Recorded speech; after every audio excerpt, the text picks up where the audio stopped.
Ton glacial, presque un requiem, on entend le vent passer dans les ruines d'un empire. Une musique, violoncelle seul, notes longues et douloureuses, comme un cœur qui bat encore mais à peine. Il avait 18 ans et il croyait que le talent protégeait. Il avait tort. Quand Just Jordan s'éteint en 2008, Hollywood ne lui tend pas la main. Hollywood lui tourne le dos. Lentement. Méthodiquement. Sans un mot. Les téléphones se taisent.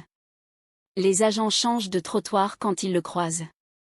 Les castings, prometteurs, se remplissent soudainement d'un autre gamin plus docile, plus souriant, plus prêt à dire « oui monsieur » à tout. On murmure dans les couloirs des studios. Il est difficile. Il pose trop de questions. Il veut réécrire les blagues. Il a des idées. Des idées. Le crime ultime quand on est un enfant noir dans cette machine. Parce que Lil Gigi n'a jamais été un pantin. À 12 ans déjà, il improvisait sur Hold It. À 15 ans, il proposait des arcs narratifs pour Jordan. À 17 ans, il osait dire « cette blague est raciste » ou « ce gag sexualise une gamine de 14 ans ». Et chaque fois qu'il ouvrait la bouche pour autre chose que « merci », on serrait la vis un peu plus. Alors ils l'ont effacé. Pas avec des cris. Pas avec des scandales. Avec le silence. Le silence est l'arme la plus propre d'Hollywood. Il rentre en Arkansas. Il s'inscrit à l'université. Et là, le monde se moque. Lil Gigi à la fac? Mais il était une star. Pourquoi il fait pas des films? Parce qu'on ne lui a pas laissé le choix, connard. Pendant 15 ans, il survit. Petit rôle. Stand-up dans des clubs à moitié vides. Un épisode par-ci par-là sur Wild 'N Out. On le regarde comme un fossile. Il pourrait être mort, on l'aurait pas vu depuis Comic View. Et puis mars 2024 arrive. Qui est on sait, explose à la télé. Les victimes parlent. Drake Bell parle. Et tout le monde se tourne vers lui. Allez Lil Gigi, raconte. Toi aussi t'as été abusé, hein? Viens valider le récit. La pression est monstrueuse. S'il ne parle pas, il passe pour un complice. S'il invente, il trahit sa vérité. S'il dit la vérité, il brise le mythe. Le 20 mars 2024, il poste 4 mots sur Facebook. Just Jordan got cancelled. He ain't giving up no ASS, lol. 4 mots crus. 4 mots qui font hurler les bien-pensants. 4 mots qui disent tout. Je n'ai pas été violé. Je n'ai pas été brisé par un pédophile. Je n'ai pas été détruit par vos monstres visibles. Je vous ai dit non. Et vous m'avez tué pour ça. C'est CCDIA, votre système. Vous n'avez même pas besoin de toucher les gosses pour les anéantir. Il suffit de les exclure. De les rendre invisibles. De faire d'eux des exemples. Lil Gigi n'a pas été une victime d'abus sexuels. Il a été une victime de désobéissance. Et dans cette industrie, désobéir est le seul péché qui ne pardonne pas. Il rit encore, lol, à la fin. Mais c'est un rire de survivant. Un rire de mec qui a regardé l'enfer dans les yeux. Et qui a choisi de ne pas s'agenouiller. Hollywood a gagné la guerre. Mais il a perdu le récit. Parce que désormais, on sait. On sait qu'on n'a pas besoin de vous violer pour vous détruire. Il suffit de vous effacer si vous refusez de vous taire. Et ça fait beaucoup plus peur. Ton épique, presque biblique montée au ciel, puis crucifixion publique. Une musique, chœur gospel qui monte, puis silence de cathédrale. Il avait 14 ans et il croyait que le talent suffisait. Los Angeles, 2004. La famille Lewis débarque avec 3 valises et un rêve plus grand que l'Arkansas tout entier. Les agents font la queue devant leur appartement miteux de North Hollywood. Ils parlent en millions. Ils parlent en empire.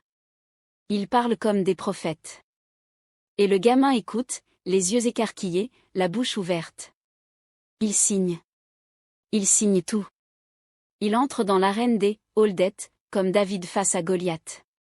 Et il gagne. Chaque sketch est une victoire. Chaque rire est une couronne. Les cadres de Nickelodeon le regardent comme on regarde un lingot d'or brut. Ils lui construisent un royaume, Just Jordan. Il est le roi. Le seul. L'unique. 29 épisodes où il porte le poids d'une série entière sur ses épaules encore frêles.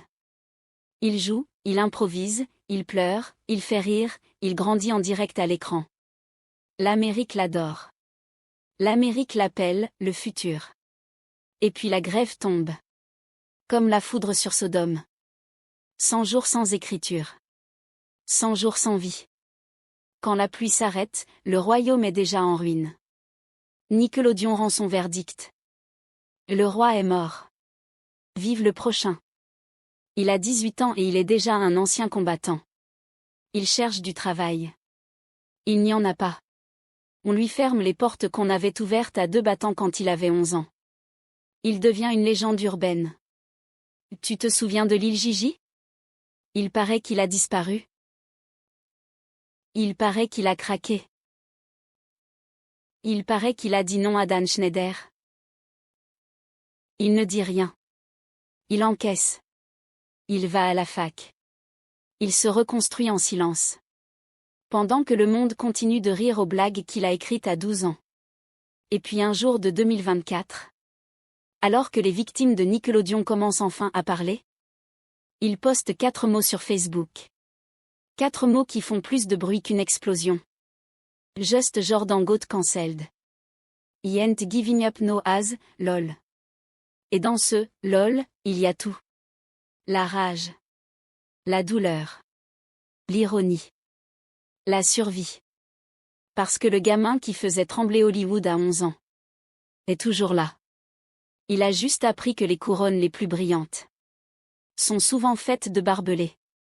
Et qu'on ne redescend jamais vivant du piédestal où on vous a hissé trop tôt. Prêt pour la suite, champion?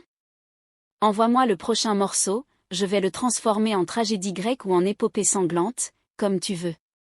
Feu.